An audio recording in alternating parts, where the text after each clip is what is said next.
Thanks everybody for your time today, and we're really excited to return to our weekly guest speaker series. The speaker series is part of From Farms to Incubators new menteeship program, a collaboration with us and the academics and researchers at the University of California, Merced. All right, we're admitting people here. This week, I'm super excited to share that our guest speaker is Dawn Musil, who will present on systems thinking approach to ag tech. Really excited to have Dawn here today. It's a special treat. She's actually joining us from Malaysia in Asia, where it's about 5 a.m. there. So thanks for being with us, Dawn. I'm going to share a little bit about Dawn, and then she'll share more about herself. Dawn is a sustainable ag tech consultant with almost a decade of experience in agriculture, and she's currently focused on sustainable supply chain innovation consulting for Fortune 500s in ag tech to help reimagine how we will eat going forward. She's a Gen AI product manager at McKinsey and Company, and she can share a little bit more about that. Before consulting, she built her own bee brokering app, Hiveland. All right. And she founded an agroforestry based carbon credit marketplace with Rabobank's innovation team, and she earned her MBA from Oxford University. A few housekeeping things before we get started and we get to the starting gates. Today's talk will be in the format of a fireside chat, okay, followed by a really interactive Q&A and discussion. It is being recorded and will be available as part of the menteeship program. Please have your questions at the ready, but we do prefer you save them for after the fireside chat. And with questions, a reminder to please unmute yourself and introduce yourself and ask the question. Or if you feel more comfortable, you can always place your questions and your comments into the chat box today. So let us start. We are really honored to have Dawn here with us today. Let's just jump right in here. What led you into ag tech? You've had a very diversified background. You have an MBA from Oxford as well. Tell us your story a little bit about what got you into ag tech. Yeah, absolutely. So for me, I grew up on a farm, which I think is how a lot of people end up getting into ag tech. I grew up on a apple orchard in southern Ohio, and we had a number of different animals and small kind of scale, but we had a really bad year of apples, just a bad harvest one year, brought in a crop consultant, and they told us that we need to start bringing hives of bees onto our property in order to get better pollination and get better apple harvest. So that was when I was 14 and I started taking beekeeping classes. And so in addition to the other animals and having the orchard, I just fell in love with beekeeping, which has kind of been a common theme in how I've looked at more of the systems thinking approach. So went to school for biochemistry. My first job out of undergrad was actually in Colombia teaching beekeeping to farmers that are looking to add additional crops and additional opportunities. And then from there, just kind of followed a different path and stayed in ag tech. Wow, really neat. That's really exciting on different levels. Can you talk a little bit more about um, systems thinking? Is that correct? I want to better understand what does that mean, and especially when you mention a systems thinking approach to ag tech. Tell us a little bit more about that. Yeah, absolutely. So the reason I selected this title for this chat is it's really kind of the common theme and thread throughout a lot of the work that I've done. And it's also the kind of way of thinking that Oxford has taught and really focuses on this concept of systems thinking, which is looking at the holistic approach and what connections there are across the entire system in agriculture and technology. So one kind of key competition that they run, but also course that I took at Oxford that really gave me energy and kind of has pushed me towards the work I do now at McKinsey was on this systems thinking approach, where you start with first principles thinking. So you reel everything back to what are the absolute basics.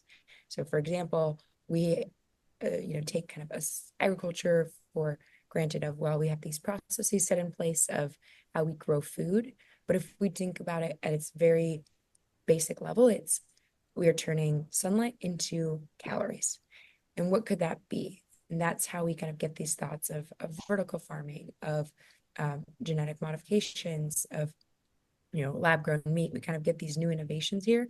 But then the systems thinking application layer on top of that is, well, then how do we connect some of these, more disparate tools? So one example right after undergrad was this concept of carbon credit based, agroforestry based carbon credit placement Mm. for smallholders. Nothing new about carbon credits, nothing new about agroforestry, and nothing new about the marketplace. But when we put them all together as a team, it gave that system thinking lens that really gave our tool a unique value prop and has helped that tool continue to scale from here. Hmm. Um, in terms of kind of on the lines of what you just shared, sustainable ag tech is something I want to learn a little bit more about as well. Can you share with us a little bit also about what your definition is or how you define sustainable ag tech? And what are some of your favorite examples? Yeah, that is a really good question. So the term sustainable can mean so many different things. So I think this is a great question. The work that I do right now for McKinsey is really focused on the kind of novel technologies that are either being explored. So I'm our economic entomology expert. So I do a lot with the bugs side of things, pollination, a lot of technology around pesticides is kind of focused there. But the sustainable element is really, in my mind, is it sustainable on both a financial side as well as a systemic and climate side? So can we make this company? I work often with the innovation arms of large ag companies like Cargill, Bunge, Mhm. ADM. Can this concept that they're either looking to acquire or build be a sustainable product within itself or tool financially? So can we create a clear business model so that we're not subsidizing the actual tool or business itself? And can we do so and build this tool in a way that it's going to help improve agricultural practices? So make it so that we have, for example, better access to arable land or streamlined processes so that we can save on labor since we're seeing a shortage on labor. How are we thinking about these things that can really create it both at the financial profit level and at the planet level in terms of sustainability? So we kind of bring those two together. A lot of what we do as well is just dig into the big pain points. So one specific example is we have a supply chain focused on fertilizer that had come out Mhm. of Ukraine. We had to pivot when the war started there a couple of years ago and Mhm. have really begun to explore alternative fertilizers through um, more biofuels, things like seaweed. So how can we grow those things at scale? So kind of taking what pain points a company is seeing, turning them into opportunities, and making sure those are both sustainable and going to continue to sustain themselves financially. Oh, wow. So we are kind of have numerous words now. We talked a little bit about sustainable, right? Sustainable ag tech. And then we talked about the bit about the supply chain. So what are some of the innovations? We talked about solutions, right? Especially towards pain points. So what are some of the innovations that you're seeing that are facilitating or required for a sustainable supply chain? Yeah. Really good question here. I think one of the biggest things right now that we're seeing, I mean, there's many, and I've actually uh, been working with McKinsey, and we're just putting out another report on the farmers survey, which asks the question, what is it that farmers in kind of this farmer 3.0 lens are wanting to see or going to see more of? And I think the biggest thing is inputs, so biologicals and inputs that are cheaper and easier to access are one of the big things. It sounds simple, but the access to affordable inputs that are both having a positive impact. So, for example, pesticides where the cost is both lowered, but then the implications of Mhm. neonicotinoids are also lower. It is one growing area that we're seeing, as well as sensors and technology that allows Mhm. there to be more repeatable processes. So whether those are in-field sensors, whether they're sensors in tractors that we're seeing to help kind of streamline processes, the more data that we're seeing gathered, which we've seen data collected in agriculture for Right. decades. In fact, it's one of the first places we've tried automated driving and collecting data that way. It's really about then how are we going to use that? And what are the tools which Gen AI and this whole new world of accessible large language models are one example of how do we then take this swath of data, continue to collect it, but then use it in a way that makes sense and is more accessible to the growers themselves and the players across the supply chain, to be able to more effectively predict growth, predict where we're seeing demand, and make sure we're kind of balancing across the supply chain with these tools. Wonderful. I just love this title. I feel like you have a very innovative title as well, Gen AI. Manager. You're the Gotta stay first at the person front that of I've your met that has that head. title. So, can you share a little bit more about that title of Gen AI Product Manager? What does that mean actually? Yeah, really Sounds good very question. cool. Yeah. Yeah, it was definitely following the kind of trends of the space. So the concept of generative AI has really bloomed in the last 2 years, specifically with the release of ChatGPT's uh, OpenAI's ChatGPT model that makes large language models, so this connection of neural networks, far more accessible and able to be used just by anyone day to day. You now have tons of spin-offs of that. You have Claude by Claude, you've got Perplexity, Anthropic's tools. You have all of these different generative AI tools that are really bringing this state-of-the-art technology and putting it in the hands of users. But a lot of people are asking the questions, what do I do with it? And so a lot of what I'd done previously at McKinsey before pivoting to this role was in, how do we develop specific tools? How do we leverage some of the newer technology that we have in AI and supply chains? And when generative AI became a big trend, I had already been obsessed with prompt engineering, which is really just how you communicate with these generative AI tools. So if you're familiar with prompt engineering, it's doesn't necessarily consider it a type of engineering, but how you work with these tools, how you teach others to do that, has become much higher demand, specifically at McKinsey. Hmm. So I'd already kind of been on that. It'd been something I've been passionate about. So just kept going with the training, and have worked with our team on some of the papers that we've put out around prompt engineering and really nicely pivoted into that role because so many players in agriculture are asking that question. How do we use these tools? What can we do with these generative AI products? And how can our teams leverage them? So Hmm. that's where my fun role came in. I'm now a product manager working with these teams to ask, what are your pain points? What are the problems we want to solve? And how can we leverage existing tools, namely Gen AI, to solve them? Do you get to travel a lot? Do you get to work with farmers? When you say these teams, are they farmers? Do you go to farms? And what's your take on how the teams, which may include farmers, right, or those in agriculture, how are they taking on this new innovation? Great question. So un unfortunately, right now, my job is mostly with a lot on the more corporate side of innovation teams. So we'll still travel occasionally to visit farms. I do travel all the time for work, which I think is really fun.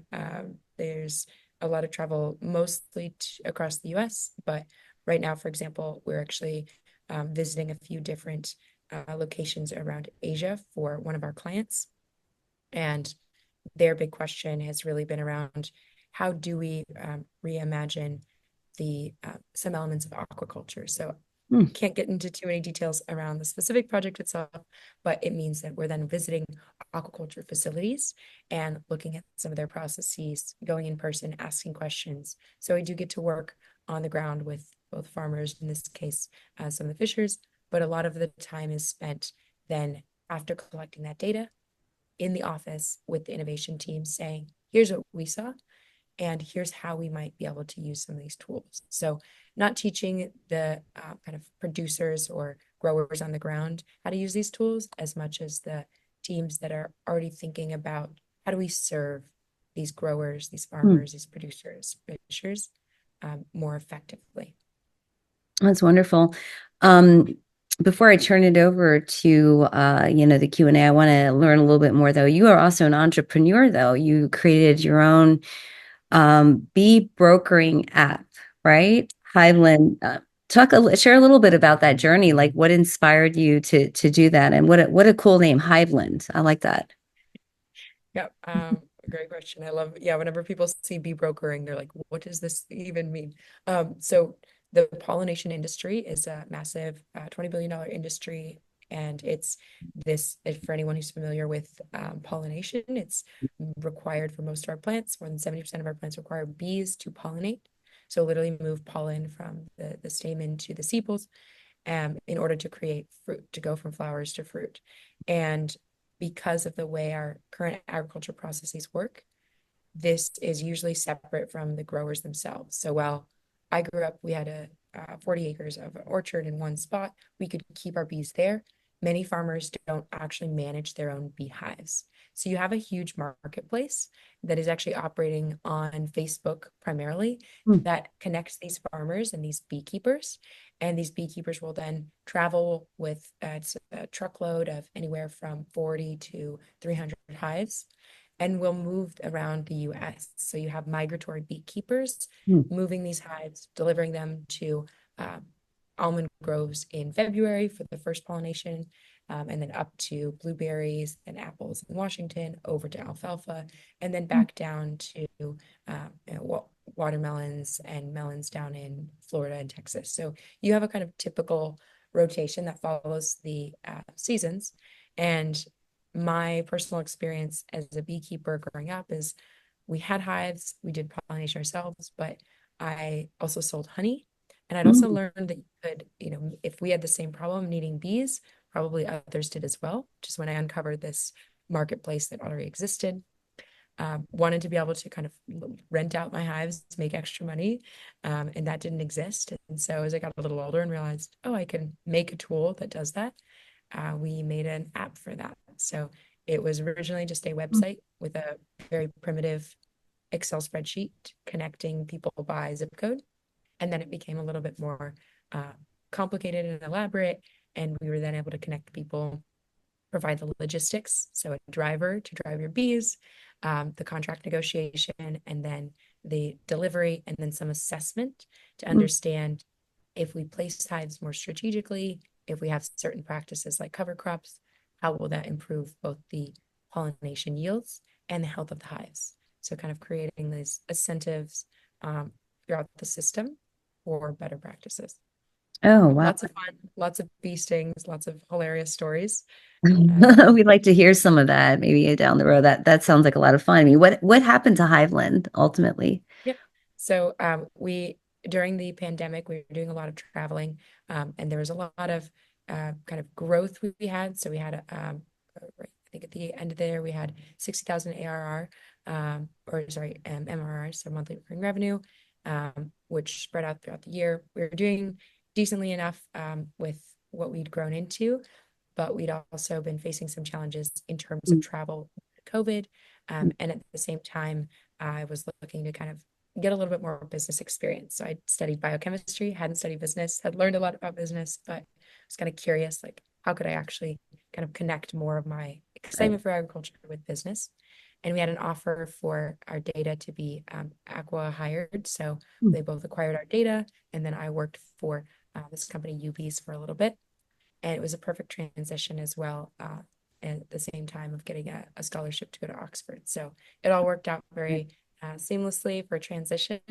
And I still do some consulting occasionally, a lot now, McKinsey in bees and apiculture, but every once in a while, kind of smaller scale, and still have my own hives as well at my dad's house. Oh, that's exciting. I'm gonna have to chat. So, how many?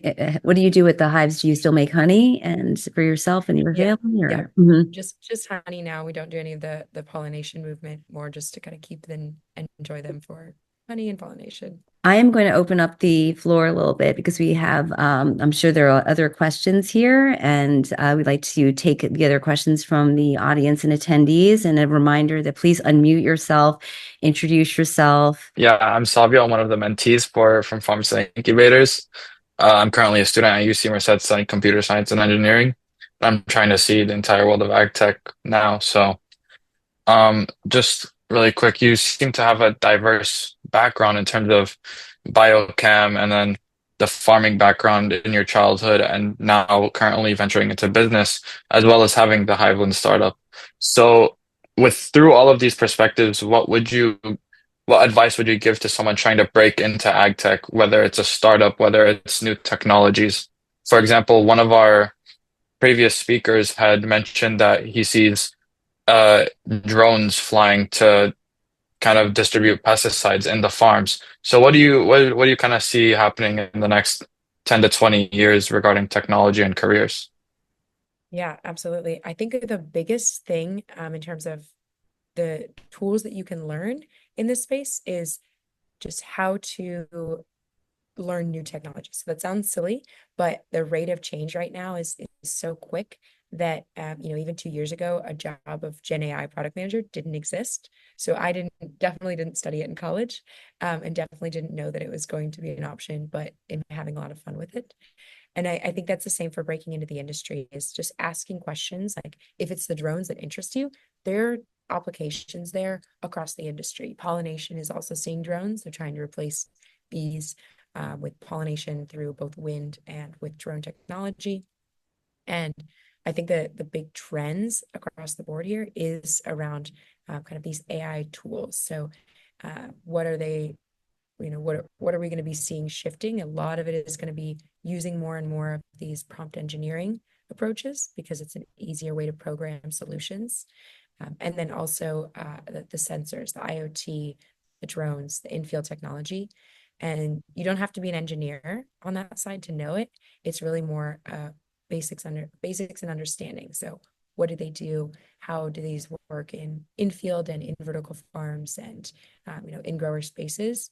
And really just being able to kind of keep a pulse on what is happening and being curious and ready to learn. Excellent. And Very. highly recommend playing around with prompt engineering if you haven't done that already. Actually, on that note, Dawn, when you say playing around with prompt engineering, how would that work? I'm Yeah. interested. So, yeah, for sure. So one of the things that I suggest people start with is building your own custom GPTs. So you can go on to ChatGPT, and if you have an account, and you have some trials you can do as well. You can just build your own, which is some kind of basics of prompting, which are just creating context, instructions, and output at its very like most primitive level and just playing with getting predictive results, configuring a GPT of how do I automate my own processes. And it really just gets you thinking into this mindset of, all right, I can build these tools pretty easily. So how can I use these tools to kind of solve some of the bigger problems? And how might this work in my job or, in some of the processes I use day to day in agriculture? Hmm, I like that. Do I see another question?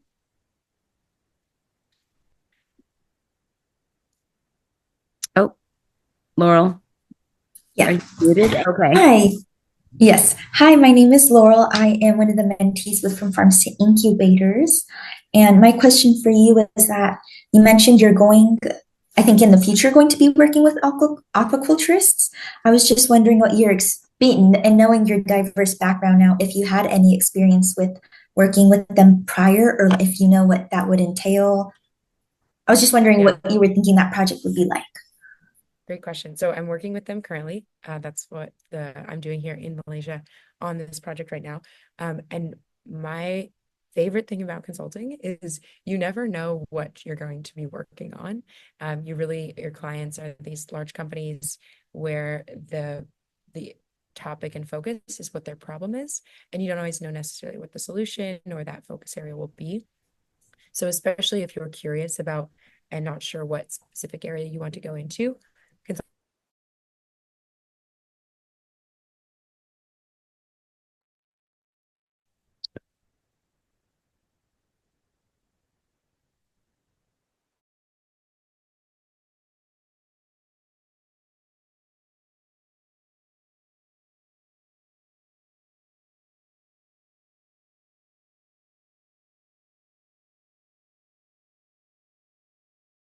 know in agriculture, and I can apply that and also quickly upskill and learn the industry fast and then just get my hands dirty.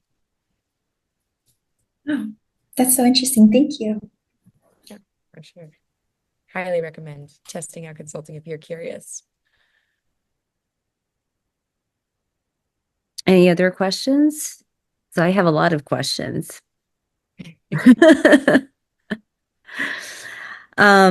Anyways, I did actually kind of want to go back to your career a bit, Dawn, as well. And I wanted to ask a couple of things. Number one is I understand you have also been an insect ambassador. Is that correct? At the Smithsonian. So you've had a very diverse career, done a lot of amazing things. Can you talk a little bit about that role?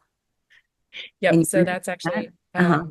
just a volunteer position, but Okay. I again recommend if there's things that you're curious about, like that's been my big common theme. Like I love entomology, worked as a beekeeper growing up, have kept with that theme. But through the Smithsonian Natural History Museum and other museums as well, you can volunteer, which means you get to continue teaching on a topic that you're excited about, but also learning about it. So if you're volunteering at any museum, usually you get free access, you get free courses. You can even go to some of the speaker talks. So on weekends, when I was working on Hiveland, just to kind of keep a balance between the things I enjoy and the work, I would volunteer at the Smithsonian DC, talk about bugs, insects, entomology, and get to teach people about it. Nice. And why did you decide to get an MBA at Oxford University? What were you hoping to do with it? Yeah. So one of my uh, favorite experiences prior to my MBA was really getting to dig deep into the financial levers of, how do we use the cost of the hives that we're lending through HiveLend to incentivize better practices in agriculture. And prior to that, I'd worked at a smaller startup where we were, using the financial element to incentivize testing for plant pathogens. So I'd kind of become very curious about how businesses use the financial incentives, but I hadn't had any courses in economics or finance. And I really wanted to kind of get that deeper understanding Mhm. of it. And that's between that and then also systems thinking courses that Oxford does. It was really the one MBA that I thought I would enjoy both the kind of concepts and theoretical approach as well as the tangible use and what can we do with it. So I had an opportunity to study there, and they had really cool competitions, case studies around sustainable finance and sustainable futures, systems thinking. So all these kind of topics that I'm touching on, they also had case studies and international competitions to really solidify. And I really also wanted to kind of go from working just in the US to expanding to work more internationally. And that's what the MBA allowed me to do. Oh, exciting. On the heels of that question, it sounds like you're interested in international. That's what you just noted, right? Interest in work internationally. What got you interested in that and in traveling and in seeing different parts of the world? What are some of the pain points you are seeing in the food systems? Yeah, good question. The interest I had originally in kind of traveling with the food world was after undergrad working in Colombia, teaching beekeeping. Got me really excited. That was a volunteer position, though, so I hadn't been paid. It wasn't a full-time job that was sustainable for me. So I got excited about the space, came back, worked and based in the US, but knew that I kind of love the way that people saw things differently. So Mm, just very tactically in the role I had teaching beekeepers or teaching farming sorry, teaching beekeepers, farmers. Can you tell it's 5 a.m.? In Colombia, I got to work with these Africanized bees. And the process of beekeeping with Africanized bees is Hmm. totally different than your Italian honeybees that you have in the US. Hmm. It's a lot riskier. You have to be a lot more careful, Hmm. but you also have 2 times the production of honey volume and more effective pollination. So it was kind of this like, oh, this is a weird world I've not worked in before. We're not going to bring, and we're keeping Africanized bees out of the US as much as possible. But how do these systems that are parallel vary just enough to make them kind of more interesting and fascinating? So that was my interest originally. And then after heading to Oxford, I realized there's so much happening internationally that, and a lot of our production for many different products outside the US happens in a lot of these developing countries that are fascinating and have whole other systems that are totally unique to their regions and to their focus areas. So aquaculture in Malaysia, it's nowhere near the aquaculture that we have at scale in the US. It's often a lot smaller family farms and really has different systems, different processes, and is really cool to see at a different scale. Well, the Africanized honeybees sound very productive, but sound a little bit scary as well. So anyway, um, we're opening it up for questions. Any other questions? Yeah, so I'll take another swing at a question here. So, I mean, based off of all of your prompt engineering experience and the title of the speech with generative AI product manager, one of the projects I saw at a conference that I recently went to was that they used uh, the ChatGPT LLM to convert kind of someone's text that they typed out into instructions for a robot that would be on a farm. So, which makes it pretty accessible to anyone to use on their farm. So, do you see more technologies emerging like this? And from a business kind of perspective, how do you see profitability going about in this field of, let's say, generative AI integrating with farming? Because it could be thought of in many different ways, such as like kind of subscription based versus like in-house technology. So kind of what's your point of view on that and how do you see it progressing? Yeah, I think one of the coolest things is, and to your point exactly of the text to programming, generative AI and the new tools out there make everyone a programmer with just English. It's natural language programming that then makes you able to build the tools and kind of empower you to have the solutions at your fingertips. So I really think we're going to kind of see the democratization of technology. So as opposed to a farmer who has issue processing their data from maybe in-field sensors and then making sense of it, having to go through another software tool, they can even just put that data, raw data format, CSV, Excel up into ChatGPT and say, hey, help me understand and pull out insights. Like that kind of level, we're still teaching people how to make that connection. We're still kind of, a lot of people are understanding what the actual implications are, but with that new technology, it is making the programming and the development of your own tools far more accessible. So I think we're going to see a big shift in that democratization and that individual tool usage. And I think to your point, subscription level, it's already what ChatGPT is doing. We'll probably see it more as we have people building their own GPTs, building their own tools, projects in Claude, and seeing people empower themselves with the tools available. Excellent. Good question. Yeah, that's a good one. Definitely keep your pulse on that world and play around with it. It's only going to get more and more accessible. I'm going to jump in a little and ask about your experience with, I believe you launched Acorn as part of the innovation team, right, Dawn, at the Rabobank. Can you talk a little bit about what you did there career-wise? Yep, absolutely. So the way that I ended up joining the innovation team was through the Morgan Stanley Sustainable Investment Challenge. So we pitched a business idea focused on agroforestry and kind of banking financial solutions. Pitched it at a competition.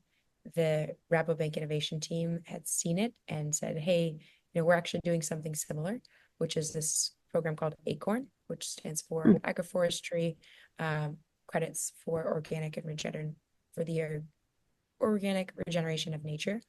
And I just shortened it to ACORN. It made more sense. But basically, they're saying, hey, we can use this agroforestry idea, creating systems that are not just monocultures, but dynamic. So shade-grown coffee that has, mango trees providing shade, and then more nitrogen-fixing plants at the bottom, dynamic systems. We can then teach people how to do this. So these growers increase their income through these additional products, and then can also sell the carbon credits back to the buyers in their supply chain. So this was a very, very simple concept, but then using satellite technology to ground truth the trees and kind of streamline the processes. I ended up joining when they were still very early stage, and a lot of my work was just finding the organizations on the ground that already work with farmer cooperatives and explaining the concept, getting them excited about it, and seeing if they're interested in piloting it with us. So a lot of just getting people on board to pilot the concept. And it's continued to grow once I transitioned as well to McKinsey. So there's a team of now 35 over there that are full-time, and it's continuing to grow to both Latin America, Africa, and Asia. That's exciting. I'm going to pause again. Any other questions? Please jump in or place it in the chat box. I do. Out of curiosity, I was also a business major in school, and I ended up graduating in marketing, but I was a management major in international management. I was wondering if your experience since I didn't go through that major, now I wonder if how they would have taught the international piece of learning like other cultures and things like that. Did you just pick up on things like that from the experience of working in person, or did you read up on things, or do you read up on things before you go? Yeah, I think that's a good question. I think a lot of it is just experience based on the kind of time in the field, but there's also tons and tons of agricultural news. A lot of what we do at McKinsey is first-person interview-based research. So we do a lot of reports. The farmer survey that we put out is a really big one. It helps keep a pulse on what's happening by region, by topic area, by inputs, focus. So it's a really good way to keep an idea of what's going on, and then speaking to people who work in those regions as well, and just talking to them about what's the differences. And then when you show up, you obviously see your own set of differences and challenges for sure. But would probably be good to kind of have more teaching on it, honestly, to get more of a lens. But I think that's definitely missing from some curriculums. So Dawn, one question I have is that I understand you grew up within agriculture, surrounded by agriculture, right? And how much of that impacted your career trajectory, actually? Curious, about that. Initially, when I'd gone into undergrad, I thought I was going to go into medicine. So I think there's a few key jobs that people think about, doctor, lawyer, engineer. And I had started off studying biochemistry in order to go into a medical program. But during undergrad, did a study abroad program where they had a entrepreneurship competition on the program itself. So I'd learned more about this entrepreneurship idea, knew that I had loved the agriculture I grew up with. And that was kind of when it all clicked I pitched, my team and I won. And then I was like, oh, you can actually do this kind of business thing and combine what I already like in agriculture and still get to help people, get to kind of be a part of healthier food, which is kind of why I wanted to go into medicine anyways. So kind of was a natural progression on that front. And then I don't know what kind of tenure you guys are all at, but if you're a recent undergrad or just a few years out of school, there's a program called Venture for America, like Teach for America for entrepreneurs. There's kind of a new iteration of it that's being formed, but that then helped go from a kind of science background into kind of tech and startups, and really helped me in starting my own as well. That's exciting. And thank you for that resource as well. Can you state that one more time? Is it Venture? Yep, it's called Venture for America. It's called Venture for America. Well, we don't have a lot of time left, but I'm just kind of thinking about something big picture wise, especially when it comes to innovation, the pain points. Why do you feel it's important that we reimagine how we will produce food and how we will eat? Yeah, that's a good big question. I mean, I think everyone's heard the stats by now that we're, expecting to have 9.5 billion people on the planet by 2050. And we have a lot of the technology that we need to have practices that are both regenerative on a planet level, on a financial level, but we need to be able to implement those at scale. And we also need to make sure that we've got not just the calories accessible, but the nutrition. So, you can have a full calorie diet of only, grains, but that's not going to be nearly as nutritious as if we can continue to diversify our diet, and create those practices that are going to continue to regenerate not just our soil but our systems. So it's really a matter of, there's technology to be invented, there's technology available to be taken to market, and how do we use these at scale so that we can actually continue to feed the future and eat better food ourselves. I think being here in Malaysia for a bit has reminded me of how much different food there is that we could see in the US market and could help change diets and also just be fun. What kind of foods have you had in Malaysia that are different in here? Curious. Durian is actually a favorite. It's a delicious. King of the fruit. Mm-hmm. King of the fruit. Yep, you're familiar. Yep. So huge fan of durian, rambutan. There's yellow watermelon. Just a lot of the fruit here is so fascinating, and not as common in U.S. markets yet. And to wrap things up, do you have any final words, perhaps any advice for young people here, as they kind of look forward into their career? Some folks might be interested in entering various aspects of agriculture, ag tech, or the food systems. What's your advice? Yeah, definitely explore. If there's something that you're curious about, try it out. I think careers are going to be more and more kind of shifting and evolving as the next few years come along. So explore, play around, and kind of just pull at those strings that you're curious about, because you'll never know where they might lead. Yeah, it's wonderful. Well, thank everybody. I know that we're all in different time zones and coasts here, but thank you, Dawn, so much. And really nice to meet you and to learn from you and to hear your story and your insight on these really timely topics. And thank you all out there as well for your time. All right. Thank you. It's great to chat.